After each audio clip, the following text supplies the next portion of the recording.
Olá, tudo bem com você? Está começando o MPTV, o seu canal de comunicação com o Ministério Público da Paraíba. No programa de hoje vamos mostrar uma matéria sobre a assinatura de uma carta compromisso de defesa dos direitos das crianças e adolescentes, proposta pela Promotoria da Criança e Vara da Infância aos candidatos a prefeito do município de Cabedelo. E ainda uma reportagem sobre a iniciativa do juiz e do promotor da primeira zona eleitoral para a realização de reuniões mensais com os advogados de todos os candidatos a prefeito da capital, para tentar resolver administrativamente os eventuais conflitos, sem necessidade de judicialização. Também veremos uma matéria sobre a ação civil pública do MPPB, que foi acatada pela 5ª Vara Mista de Santa Rita. O juiz determinou o bloqueio de parte da verba do Fundeb, ICMS e FPM para pagar salários atrasados dos servidores. No estúdio vamos receber o Procurador Regional Eleitoral, João Bernardo da Silva. Fique com a gente, o MPTV está no ar.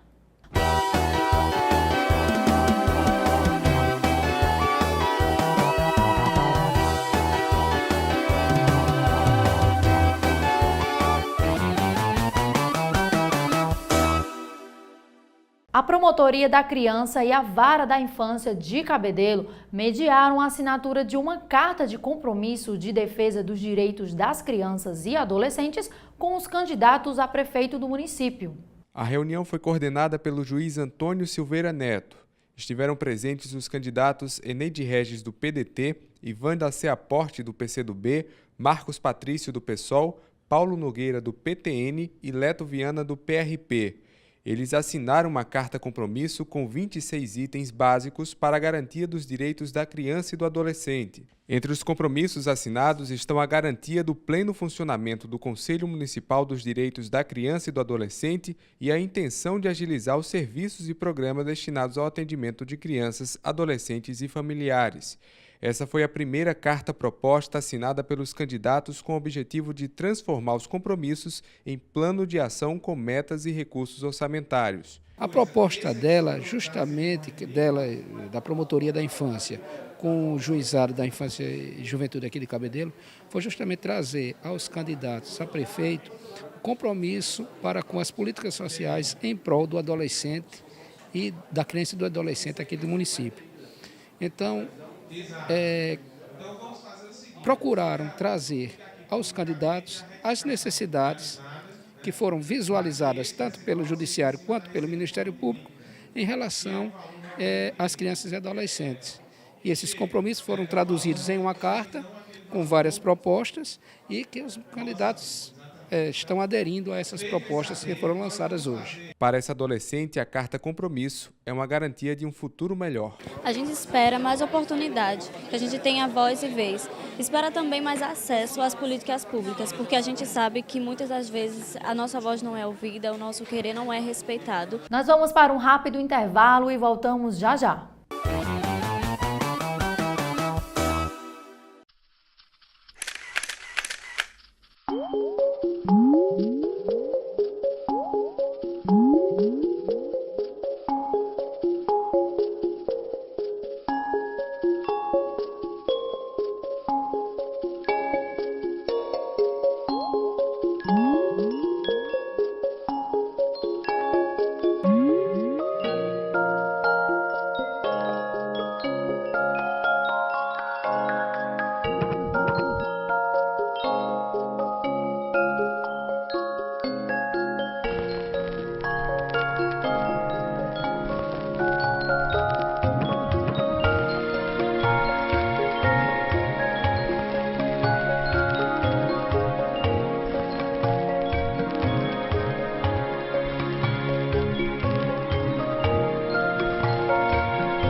Estamos de volta e você vai conferir a iniciativa do juiz e do promotor da primeira zona eleitoral para a realização de reuniões mensais com as equipes de campanha dos candidatos ao cargo de prefeito de João Pessoa. Durante todo o período de campanha, os advogados das 4 coligações para prefeito de João Pessoa se reuniram com o Ministério Público Estadual e com a Justiça semanalmente para discutir as eleições municipais. Os encontros foram realizados no Fórum Eleitoral toda quarta-feira, no período da tarde. A intenção dos representantes jurídicos dos partidos e da Justiça Eleitoral foi diminuir as dúvidas sobre a propaganda e evitar a judicialização exagerada. Esse diálogo que surgiu numa primeira reunião, quando estávamos dividindo o tempo para as emissoras de TV, quais seriam gerar mídia nos períodos, nós tivemos o primeiro contato. E a partir dali surgiu a ideia, onde eu convidei os advogados das coligações para que nós semanalmente nos reuníssemos para tratar de assuntos relativos à propaganda de mídia, que é a competência da primeira zona eleitoral.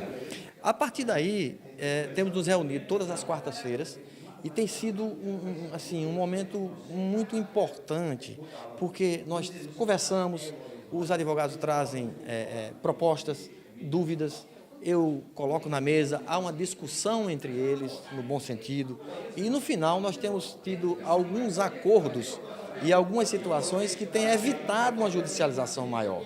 O exemplo maior é esse, é que na primeira reunião existiam 26 ações, representações já em trâmite, e na primeira reunião fizemos um acordo para liberar a locução em off de programas de rádio e TV, e arquivamos 26 processos através desse acordo. Então, realmente, tem trazido muitos frutos.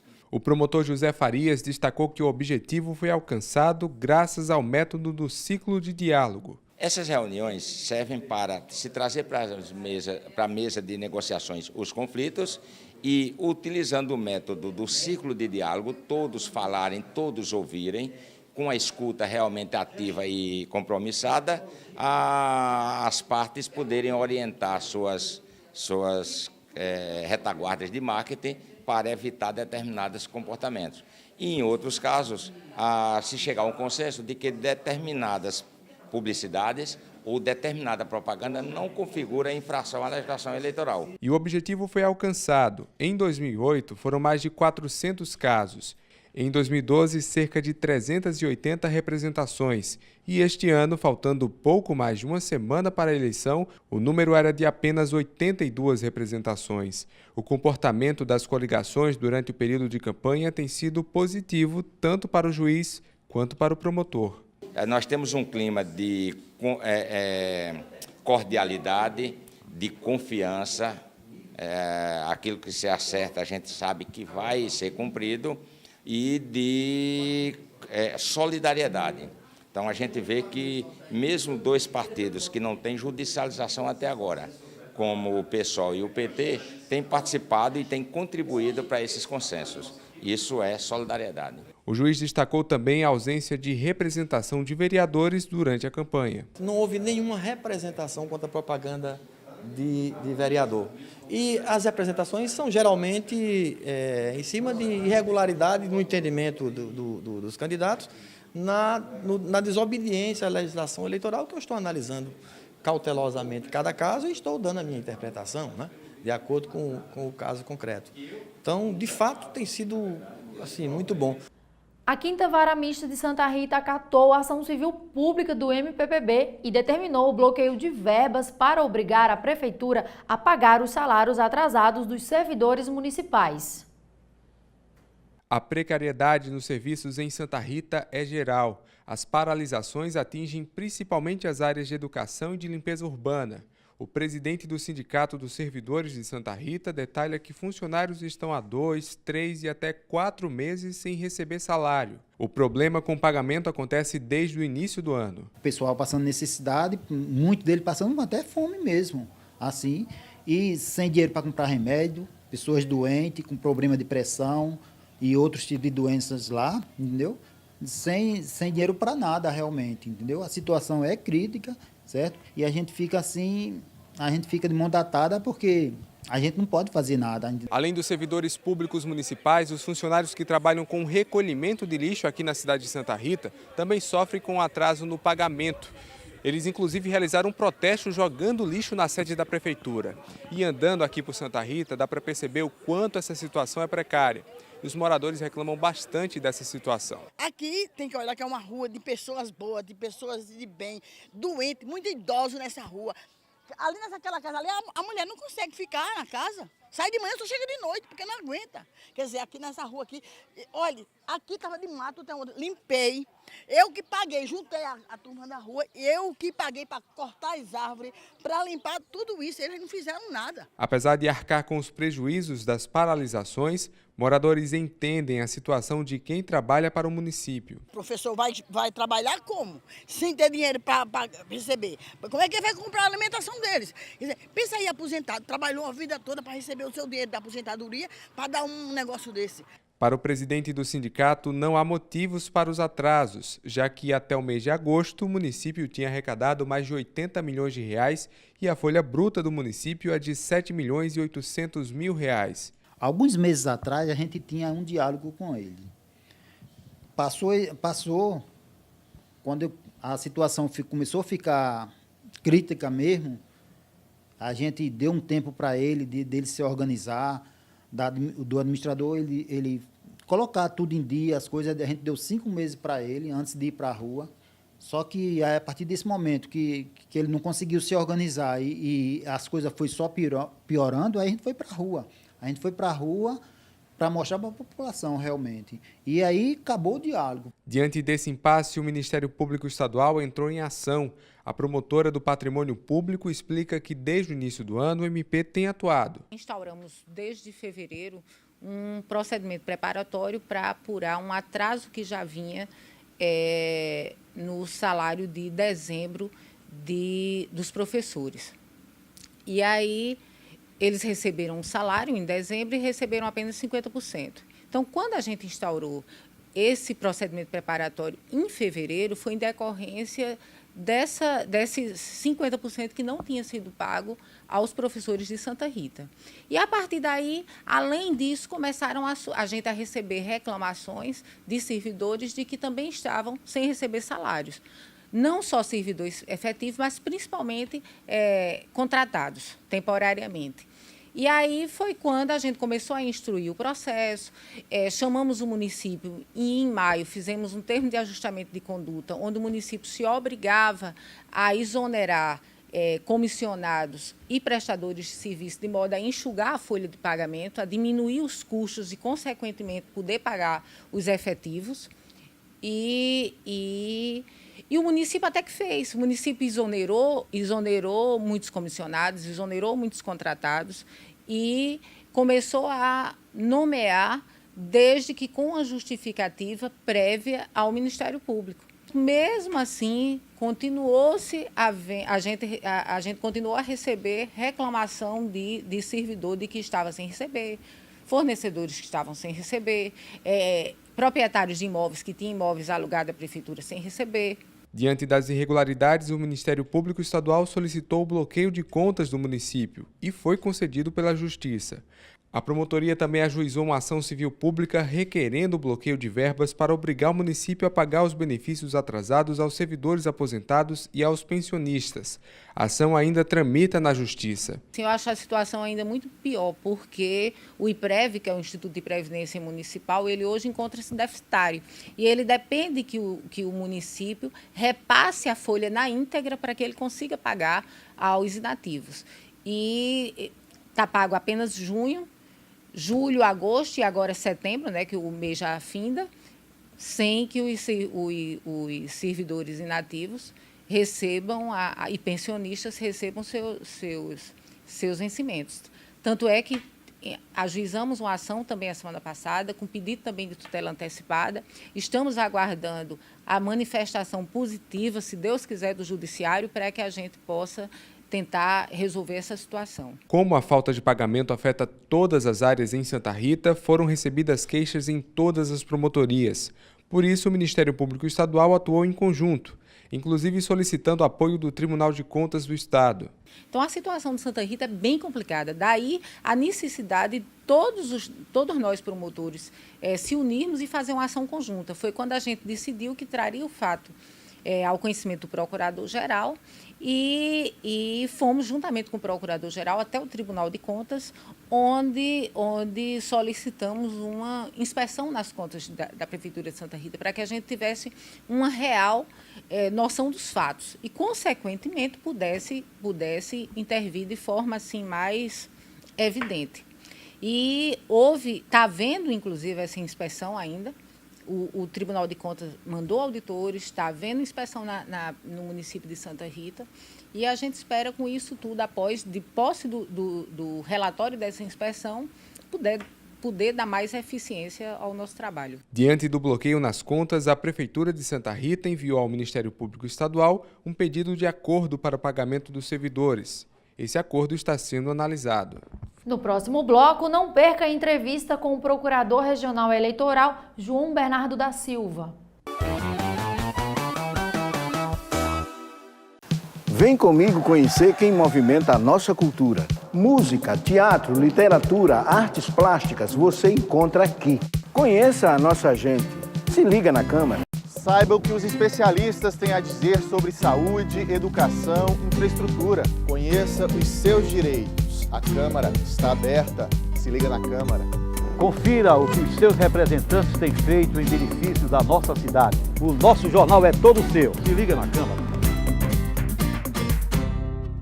A Câmara de João Pessoa criou leis que favorecem você. Vem ver? O acesso aos elevadores é direito de todos, sem discriminação. O frete para a entrega de imóveis e eletrodomésticos deve ser gratuito. E o Bosque das Águas, em Mangabeira, tem preservação ambiental garantida. A cidade é feita de pessoas para pessoas. Acesse joaomaespessoas.com.br e conheça leis criadas pela Câmara Municipal.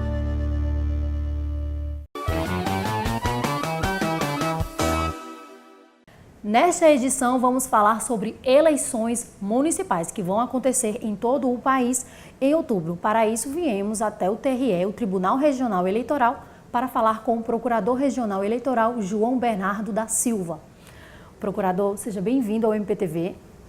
Obrigado. Eu que agradeço a oportunidade de esclarecermos alguns aspectos em relação às eleições agora de outubro. Os órgãos de fiscalização, principalmente os Ministérios Públicos Federal e Estadual, estão preparados do ponto de vista logístico para as eleições municipais?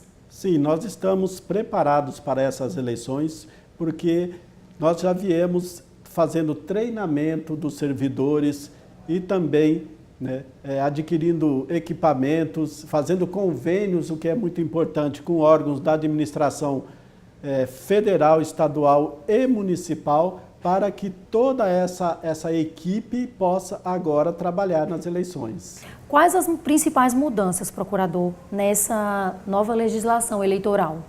Olha, a legislação eleitoral foi modificada agora no final de 2015. Então, a nova Lei 13.165 trouxe várias mudanças. As principais são as seguintes: a questão do financiamento das campanhas. Então, o que a lei veio agora estabelecer é que somente pessoas físicas podem doar para os candidatos. Ou seja, nós não temos mais a doação de pessoas jurídicas, de empresas. Então, o candidato, esse ano, ele pode receber de 3 fontes: o fundo partidário, que pode doar ao próprio candidato, as pessoas físicas e também o próprio candidato, doar para si mesmo. Então, esta é uma mudança muito importante e, com isso, vai baratear as campanhas. A segunda mudança, que é muito importante, é a questão de estabelecer um teto de gastos, ou seja, o candidato ele não pode gastar o quanto ele quiser, ele tem um teto, um máximo que ele pode gastar em sua campanha.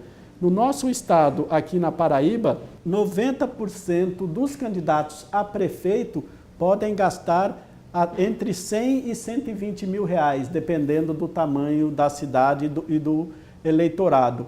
E os vereadores podem gastar, aqui na Paraíba, de 10 a 12 mil reais, com algumas exceções, como os colégios eleitorais de João Pessoa, Campina Grande, Bahia, enfim, esses maiores colégios têm um patamar um pouco maior. Mas, enfim, há um limite de gastos. E se o candidato ultrapassar esse limite, ele vai pagar uma multa de até 5 vezes o que ele ultrapassou deste limite. Então, as campanhas agora estão mais baratas, né? Estão gastando menos. E a outra também importante mudança é a participação feminina na política, que agora a lei exige que pelo menos 20% dos candidatos a cargos eletivos sejam mulheres. Ou seja, há aí um incremento na participação da mulher na política, tanto como pretendente aos cargos, como também na propaganda partidária. Então, nós temos aí essas mudanças, além de várias mudanças em relação à própria propaganda eleitoral. Procurador, o uso da internet e das redes sociais nesta eleição está mais intensa do que nas eleições anteriores? Sim, está mais intensa, está sendo mais usada, porque com esse limite de gastos na campanha, os candidatos têm que procurar maneiras alternativas de se apresentar aos eleitores. Além de ter diminuído o período eleitoral, né, que agora são só 45 dias de campanha, então, e da proibição de um gasto elevado nas campanhas, os candidatos têm que se reinventarem. E o uso das redes sociais, da internet, é uma das maneiras do candidato chegar até o eleitor. Em relação à internet, né, embora tenha uma liberdade muito grande, mas não é um espaço onde se pode fazer tudo. Há realmente algumas proibições, né, e alguns limites para essa propaganda e essa divulgação dos candidatos nas redes sociais. Quais são essas proibições? Quais são as regras para os candidatos utilizarem as redes sociais, a internet, principalmente com o Facebook e o WhatsApp, que vem sendo bastante utilizado? Nas redes sociais, a lei estabelece que é livre a manifestação do pensamento, ou seja, o eleitor, o candidato, enfim, aquelas pessoas que usam esses meios de comunicação, elas têm a liberdade de expressar o seu pensamento, de fazer críticas, né, de exaltar a qualidade do seu candidato, de dizer que o seu candidato é maior. A restrição que se faz é de duas espécies, ou seja, é proibida na internet aquelas propagandas que ofendam a honra dos candidatos, e como imputando ao candidato, né, algum crime. Então, é proibida a calúnia, a injúria e a difamação dos candidatos. E é proibida também, tanto para aquele que faz a afirmação, como aquele que divulga no seu espaço as afirmações manifestamente irreais, ou seja, aquelas manifestações, né, aquelas notícias que sabidamente são inverídicas. Então, nesses dois casos, o ofendido pode entrar, né, na justiça para que aquela propaganda, ou enfim, aquele comentário seja retirado, além de sofrer as sanções de ordem penal e civil, né, pagar uma indenização por ofensa à honra. Então, nesses dois casos, né, ofensa à honra do candidato e alguma informação manifestamente inverídica, então são as duas proibições na internet e nas redes sociais. Procurador, de que forma é feita a fiscalização na internet? Olha, a fiscalização na internet é feita pelos servidores da própria Justiça Eleitoral e do Ministério Público Eleitoral, contando com a colaboração também dos eleitores que nos enviam muitas denúncias e nos enviam aí, né, todos esses casos que se encontram às vezes em redes sociais, né, com a impressão, às vezes, dos comentários no Facebook, no próprio WhatsApp, né? Então, essas denúncias e essa fiscalização é feita em cima de provas. Não se aceita denúncias por ouvir dizer, ou então a pessoa acha que é alguma coisa. Não, tem que haver pelo menos um indício de prova ou realmente para que tenha uma linha de investigação desses casos. Procurador, em relação às eleições municipais, de uma maneira geral, quais são as principais irregularidades? Olha, o que nós estamos apurando aqui de principais irregularidades é em relação às propagandas, que muitas vezes se usam meios que são proibidos, né, como a distribuição de brindes, camisetas, bonés, chaveiros, canecas, enfim, tudo isso é proibido. Né? O candidato não pode tentar comprar o eleitor com esses brindes. Né? A compra de votos também, há várias denúncias de candidatos que ainda tentam comprar os votos, oferecer dinheiro ou algum favor em troca, né? E alguns casos que também são muito graves, que é o abuso do poder econômico ou do poder político. O que significa isso? Aqueles candidatos que querem usar a sua condição econômica para promover os seus candidatos de uma maneira desigual, né, em relação aos outros, fornecendo, por exemplo, gasolinas para carreatas, fazendo comícios muito pomposos, enfim, todos esses meios em que se utiliza o poder econômico do candidato acima daquilo que é permitido em lei. Isso também está sendo muito fiscalizado pelo Ministério Público. Então, em relação à propaganda, a compra de votos, abuso do poder econômico, abuso do poder político, ou seja, o candidato ou seus apoiadores utilizam o seu prestígio político em detrimento dos outros candidatos. Então, isso também é proibido. Essas são as principais irregularidades que estão chegando no Ministério Público, né, como denúncias de eleitores, de cidadãos. Procurador, para encerrar nossa entrevista, gostaria que o senhor falasse para os telespectadores como ele pode contribuir para que as eleições de 2016 ocorram de acordo com a lei. Olha, a principal contribuição do eleitor é a sua conscientização do valor do seu voto, que ele só pode transformar, que ele só pode melhorar a sociedade, né, usando o seu voto como instrumento de transformação, ou seja, escolhendo bem o seu candidato. Não escolhendo o seu candidato pelo aspecto econômico ou pelo que o candidato fala, mas procurando saber quais são as verdadeiras propostas, o que aquele candidato oferece para a sociedade.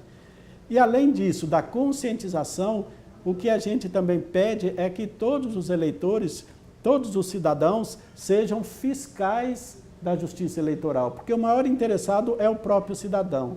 E ele pode fiscalizar utilizando o que é muito importante também, que foi uma inovação dessa eleição, o sistema Pardal. Né? E o que é o Pardal? Pardal é um aplicativo que o eleitor baixa gratuitamente, tanto para iOS como, né, para também outros sistemas, ele baixa gratuitamente no seu celular e, através desse aplicativo, ele pode fotografar, ele pode filmar ou ele pode gravar filmar ou ele pode também descrever alguma irregularidade que esteja acontecendo. E ele encaminha este vídeo ou essa fotografia direto para a Justiça Eleitoral e aí a Justiça Eleitoral vai então tomar as providências.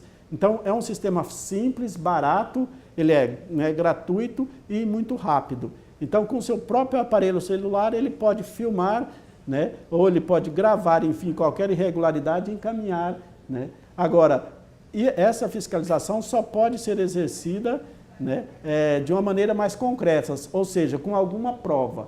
Então, não se aceita essa denúncia anônima ou aquela denúncia que não tenha nenhum indício de prova. Então, esse sistema Pardal foi lançado pela Justiça Eleitoral este ano, é um sistema desenvolvido pelo TRE da Paraíba e do Espírito Santo, pioneiros no país, né? E o eleitor está usando isso. Nós temos mais de 1000 denúncias, né, em menos de um mês da utilização desse sistema, para que ele também seja um fiscal. Então, em resumo, era isso que eu quero pedir aos eleitores: conscientização, né, e fiscalização, que é a maneira melhor que ele pode para ajudar, né, a sociedade em geral e ele próprio. Obrigada, procurador, pela entrevista. Eu que agradeço a oportunidade. O MPTV termina aqui. Outras informações a respeito do Ministério Público Paraibano você encontra no portal www.mppb.mp.br. Até o próximo programa.